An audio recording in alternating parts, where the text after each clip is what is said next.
Hello students, तो चलिए आगे बढ़ते हैं अपने क्लास 12th की केमिस्ट्री के सेकंड चैप्टर विलियन के 5th वीडियो पे, जिसमें आज हम लोग नॉर्मलता के बारे में चर्चा करेंगे। नॉर्मलता को इंग्लिश में कहते हैं नॉर्मेलिटी।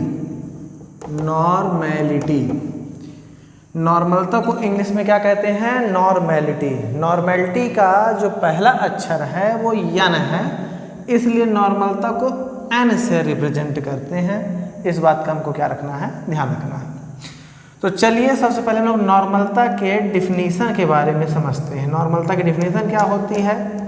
तो हमको फॉर्मलता की डिफिनीशन याद है,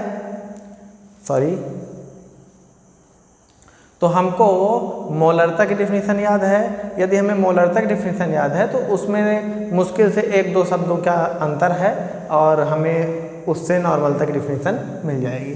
तो चलिए देखते हैं नॉर्मलता। जैसे मोलरता की डिफिनीशन थी 1 लीटर विलियन में उपस्थित 1 लीटर विलियन में उपस्थित विलेय के मोलों की संख्या। मोलरता में था 1 लीटर विलियन में उपस्थित विलेय के मोलों की संख्या को मोलरता कहते हैं। लेकिन नॉर्मलता में सिर्फ इतने का डिफरेंस है कि 1 लीटर विलियन में उपस्थित विलेय के ग्राम तुल्यांकों की संख्या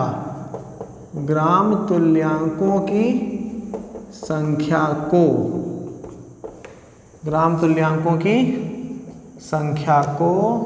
विलियन की नॉर्मलता कहते हैं। इसे किससे रिप्रेजेंट करते हैं? तो इसे कैपिटल N से रिप्रेजेंट करते हैं या व्यक्त करते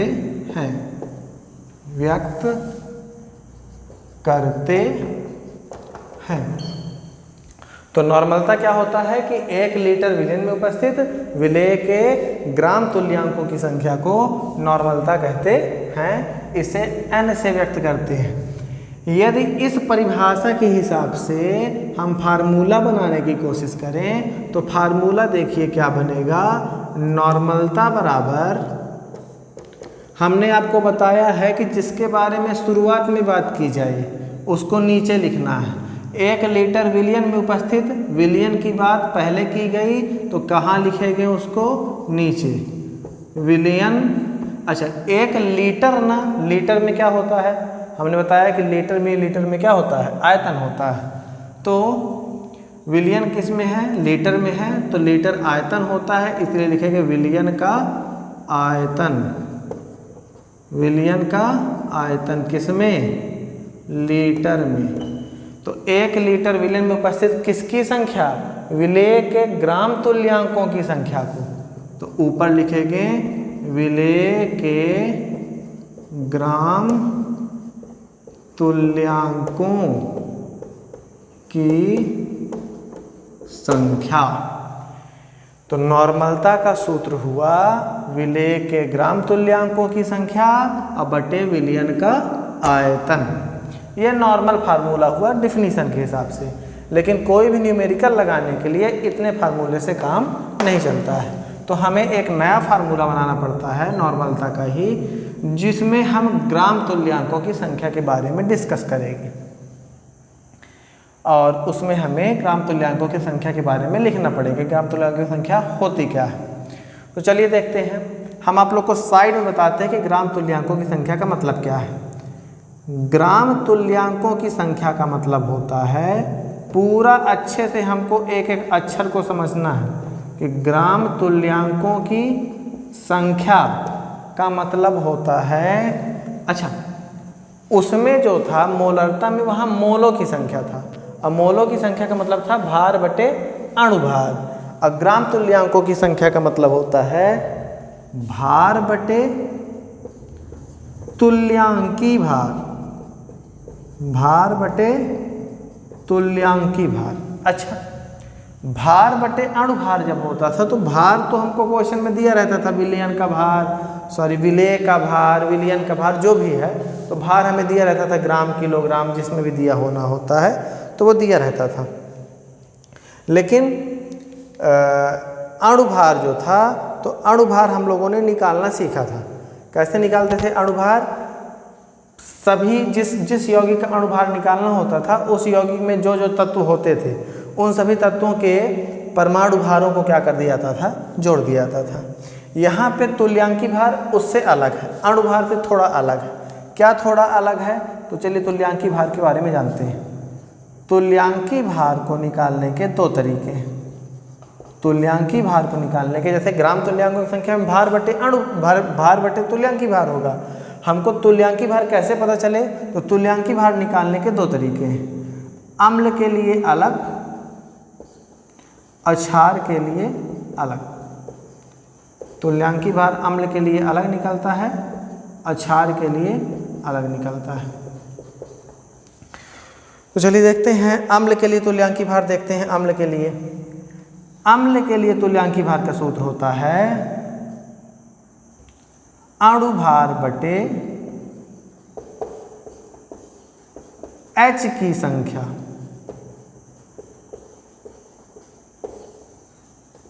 क्षार के लिए तुल्यांकी भार होता है अणुभार बटे OH की संख्या। बात ये उठती है सामने कि अम्ल और क्षार क्या है। तो अम्ल और क्षार के लिए हम आपको थोड़े थोड़े कुछ एग्जाम्पल्स दिखा देते हैं, बता देते हैं कि अम्ल कौन कौन से हो सकते हैं, क्षार कौन कौन से हो सकते हैं। यदि इस फार्मूले के हिसाब से लगाना है तो अम्ल हो सकता है हमारा H2SO4 जिसको हम सल्फ्यूरिक अम्ल कहते हैं। अम्ल हो सकता है HCl जिसको हम हाइड्रोक्लोरिक अम्ल कहते हैं। अम्ल हो सकता है HNO3 जिसे हम नाइट्रिक अम्ल कहते हैं। क्षार में क्या क्या हो सकता है? क्षार हो सकता है हमारा NaOH जिसे हम सोडियम हाइड्रोक्साइड कहते हैं।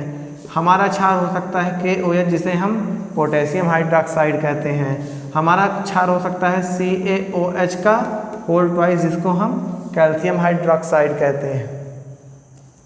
तो कुल मिलाकर के हमारे ये अम्ल या ये क्षार हो सकते हैं। यदि ये अम्ल है क्वेश्चन में, तो हमें ये फार्मूला लगाना है किसका? तुल्यांकी भार का।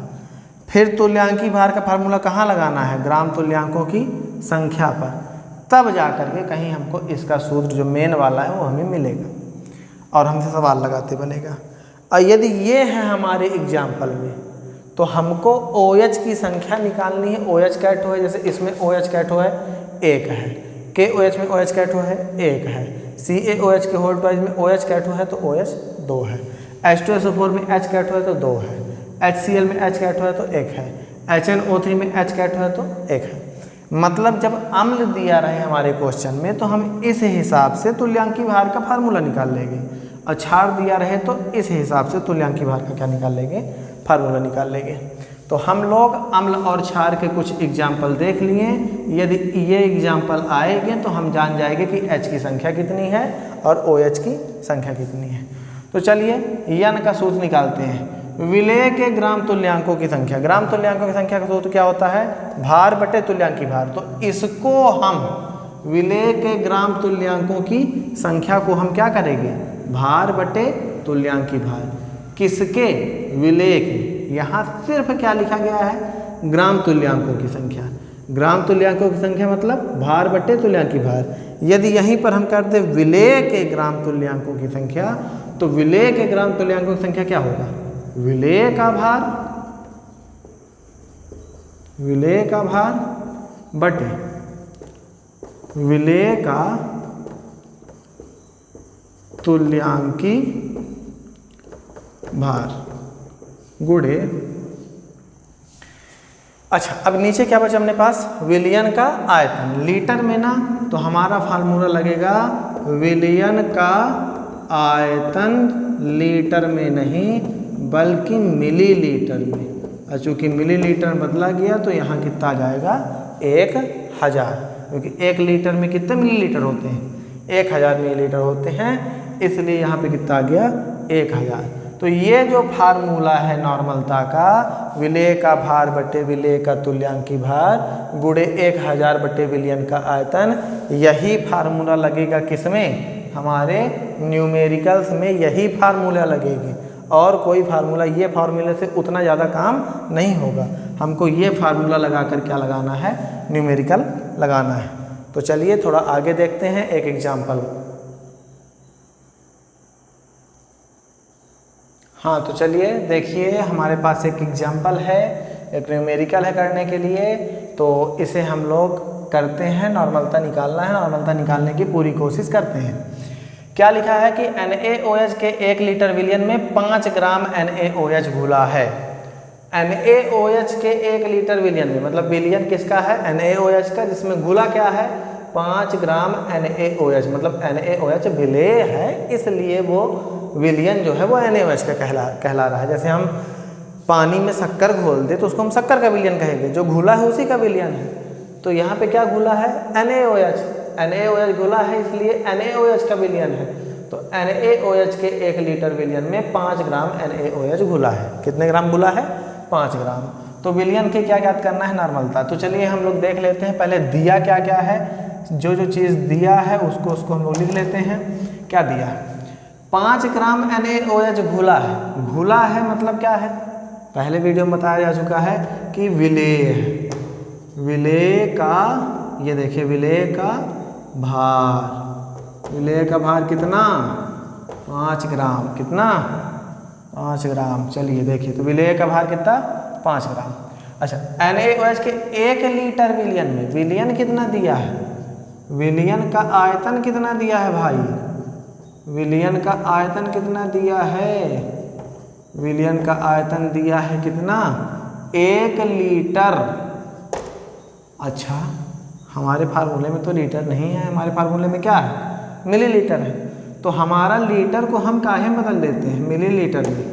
1 लीटर बराबर कितना, 1000 मिलीलीटर।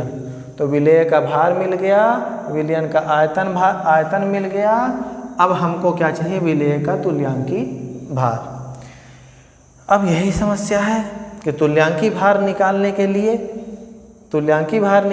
लिए हमको 2 फार्मूले हैं, एक अम्ल के लिए, एक क्षार के लिए। तो हम देखें कि हमारे क्वेश्चन में क्या है, क्वेश्चन में क्या है, NaOH, बताइए अम्ल है कि क्षार। यदि H होता तो अम्ल होता, OH है तो क्या है, क्षार है, इसलिए NaOH एक क्षार है। तो तुल्यांकी भार क्षार के लिए क्या होता है, अणुभार बटे OH की संख्या। तो पहले हम निकाल लेंगे तुल्यांकी भार, ठीक है ना। यहाँ ना लिखिए, डायरेक्ट लिखिए कि विलेय का, तब विलेय का तुल्यांकी भार, तुल्यांकी भार का क्या फार्मूला होगा, अणुभार बटे OH की संख्या। अच्छा अणुभार, अच्छा विलेय है क्या हमारा, विलेय है NaOH। अणुभार तो हम जानते हैं ना कैसे निकालते हैं, अणुभार हम जानते हैं कैसे निकालते हैं। Na का अणुभार निकालना है, मतलब NaOH का अणुभार निकालना है, तो पहले Na का परमाणु भार याद होगा 23, प्लस O का याद होगा 16 और प्लस हाइड्रोजन का याद होगा 1 बटे OH की संख्या। तो देखिए OH कितने हैं, 1 है तो क्या कर देंगे 1, तब कितना आ गया 16 1 17 17 23 40, कितना हो गया 40। अब कह दोगे कि भाई तुल्यांकी भार और अणुभार सेम है तो आ रहा है, अणुभार तो हम लोग निकाले थे कितना आया था 40, तुल्यांकी भार कितना आ गया 40। तो भाई अभी OH कै ठो है, 1 ठो है, इसलिए 40 आ रहा है। यदि यहीं OH 2 ठो होता तो 20 आ जाता, H2SO4 होता तो H तो 2 ना है, तो फिर अम्ल के हिसाब से यहाँ H की संख्या 2 लिखनी पड़ती। लेकिन यदि HCl आता तो H की संख्या, यहाँ तो OH है अम्ल के लिए, फिर H की संख्या क्या लिखनी पड़ती 1। जब 1 आ जाता है तो फर्क नहीं पड़ता है, लेकिन यदि 2 आ जाए 3 आ जाए तो फर्क पड़ने लगता है। तो हम लोग चलिए देखते हैं, यहाँ OH संख्या 1 है, इसलिए कितना है तुल्यांकी भार भी 40 है। अब हम लगा देते हैं फार्मूला। क्या लगा देते हैं? फार्मूला। इसको मिटा देना। तुल्यांकी भार का मतलब आप लोग समझ चुके होंगे। अम्ल के लिए अणुभार बटे H की संख्या, क्षार के लिए अणुभार बटे OH की संख्या। अणुभार कैसे निकालते हैं? तो भारों को जोड़ जोड़ करके क्या निकालते हैं? अणुभार निकालते हैं। तुल्यांकी भार आ गया, यहाँ पे पुट कर देंगे। भार हैया है अपने पास, तुल्यांकी भार हम पुट कर देंगे, 1000 बटे आयतन हैया है। तो चलिए हम लोग फार्मूला लगा देते हैं। अब फार्मूला बार बार कौन लिखे? यहाँ तक लिखा हुआ है, इसलिए हम यहीं से नीचे फार्मूला लगाए दे रहे हैं। चलिए, विलेय का भार कितना है? 5 ग्राम। तुल्यांकी भार कितना है? 40। ये क्या हो गया? 1000 बटे आयतन तो कितना है? 1 लीटर। ना ना ना ना ना ना ना ना 1000 मिलीलीटर, ये बात हुई। तब n बराबर हो गया 1000 से 1000 गए, 5 एकम 5, 5 अठे 40। ये आ गई हमारी नॉर्मलता। So thank you so much for watching the video. Bye bye.